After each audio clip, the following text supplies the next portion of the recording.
اروپایي ټولنې محمد اشرف غني او طالبان سخت سپک کړل او ورته وویل که افغانستان ابادولی شئ نو ویې کړئ، که نه شئ نو بیا یې موږ ته پرېږدئ. په سلامونه مو هرکلی کوم د AFG نیوز چینل درنو لیدونکو، سلام، ستړي مه شئ، وخت مو په خیر. پام مو راګرځوم د دې ساعت مهم خبر ته په سر کې یادونه کوم ملګرو، که مو چینل نه وي سبسکرایب کړی د مهمو خبرونو لپاره در سره AFG نیوز چینل په درنښت سره سبسکرایب کړئ.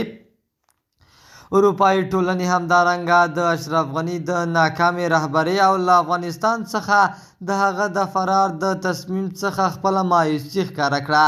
دغه ټولنه له اشرف غني څخه د افغانستان د بودیجې د احتمالي سوء استفادې د ادعاو په باب د تحقیق غوښتنه کړې ده. د طالبان حکومت د جوړښت څخه د اروپا پارلمان نارضایي څرګنده کړه.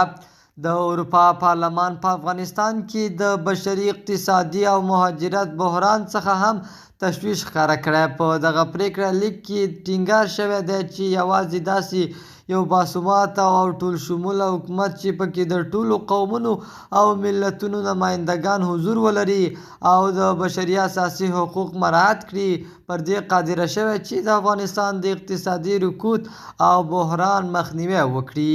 د اروپا پارلمان ویلي دي دا واقعیت چې یوازې نارینه د نوي حکومت د غړو په توګه منصوب شوي په قاطعیت سره ردوو. دا په عامه ژوندانه کې د ښځو د هر ډول نمایندګي په مقابل کې د طالبانو د دښمنۍ منفي سیګنال ورکوي.